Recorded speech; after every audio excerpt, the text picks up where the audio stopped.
Perdana Menteri Slovakia Robert Fico lolos dari masa kritis setelah menjalani operasi akibat 5 luka tembakan jarak dekat oleh orang tak dikenal dalam sebuah acara pertemuan politik di kota Handlova, Slovakia, Rabu 15 Mei 2024. Wakil Perdana Menteri sekaligus Menteri Lingkungan Slovakia Thomas Taraba kepada stasiun televisi Inggris BBC menjelaskan sebuah proyektil menembus perut dan proyektil lainnya bersarang di persendian. Ahli bedah berjuang selama berjam-jam untuk mengeluarkan proyektil dari tubuh Fico. Kantor berita setempat Actuality.sk menuliskan Fico sudah keluar dari kamar operasi dan berada dalam kondisi stabil. Nah, faktanya peristiwa penembakan pemimpin negara bukan baru kali ini aja terjadi. Sejarah mencatat beberapa kepala negara bahkan tewas ditembak warganya sendiri.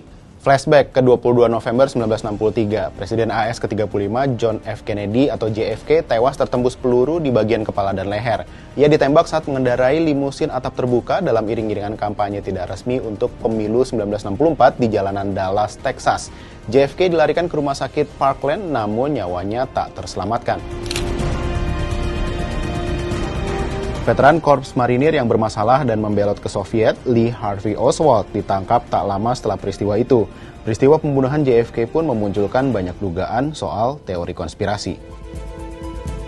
Berikutnya, 6 Oktober 1981, peristiwa kelam terjadi di Mesir. Presiden Mesir saat itu, Anwar Sadat, dijemput maut secara tragis.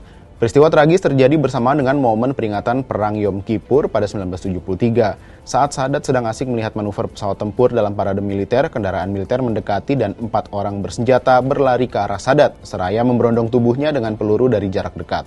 Anggota organisasi Jihad Islam yang menolak perjanjian Camp David antara Israel dan pihak Kairo pada 1979 mengaku bertanggung jawab atas insiden tersebut.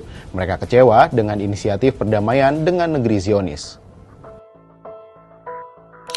Nah, tak ada yang mengira seorang wanita tangguh bernama Indira Gandhi yang kala itu menjabat sebagai Perdana Menteri India tewas dibunuh pengawalnya sendiri. Namun takdir tak dapat terelakkan, pemimpin berjuluk wanita besi tersebut ditembak mati 2 pengawalnya pada 31 Oktober 1984. Sehari sebelumnya, seperti telah meramalkan nasibnya sendiri, Indira berpidato dan berbicara tentang kemungkinan akhir hidupnya yang tragis. Pidato Presiden Aljazair Muhammad Boudiaf di depan ratusan orang di Annaba yang jaraknya sekitar 450 km dari ibu kota Algiers pada 29 Juni 1992 terhenti saat letusan senjata berbunyi. Sesaat kemudian seseorang memberondongkan senjata. Panik pun terjadi, orang-orang segera tiarap ke bawah jok kursi kulit yang mereka duduki sebelumnya. Asap memenuhi ruangan dan tak lama kemudian sang presiden ditemukan terkapar. Boudiaf tewas diberondong peluru para pengawalnya. Berikutnya ada Perdana Menteri Israel Yitzhak Rabin yang ditembak oleh seorang ekstremis Yahudi bernama Yigal Amir pada 4 November 1995 saat akhir acara kampanye perdamaian di Tel Aviv. Yigal Amir menembak Yitzhak Rabin 3 kali dari jarak dekat tak lama setelah Perdana Menteri Israel itu berpidato.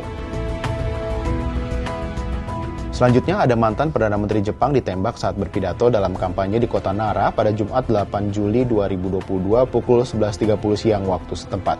Shinzo Abe adalah Perdana Menteri Jepang terlama pasca perang yang menjabat selama 2 periode yaitu 2006 hingga 2007 dan 2012 hingga 2020. Shinzo Abe tewas dengan luka tembak di bagian leher dan dekat tulang selangka sebelah kiri. Nah, pelakunya yaitu Tetsuya Yamagami, mantan anggota Angkatan Laut Jepang dan berdinas pada 2002 hingga 2005. Penembakan terjadi karena pelaku merasa tidak puas dengan kepemimpinan Abe. Padahal Shinzo Abe sudah mengundurkan diri sejak Agustus 2020 lalu karena masalah kesehatannya. Bergeser ke Ekuador, kandidat Presiden Ekuador Fernando Villavicencio tewas ditembak pada Rabu 9 Agustus 2023 waktu setempat. Fernando ditembak ketika memasuki mobilnya selesai berkampanye di kota Quito, wilayah utara Ekuador. Seorang pria yang berada di dekat Fernando melangkah ke arahnya, kemudian melepaskan tembakan ke arah kepala. Saksi menyebut pelaku melepaskan tembakan sebanyak 3 kali kepada anggota Majelis Nasional negara itu. Baku tembak pun tak terelakkan antara pelaku dengan petugas keamanan. Pelaku pun tewas akibat luka serius.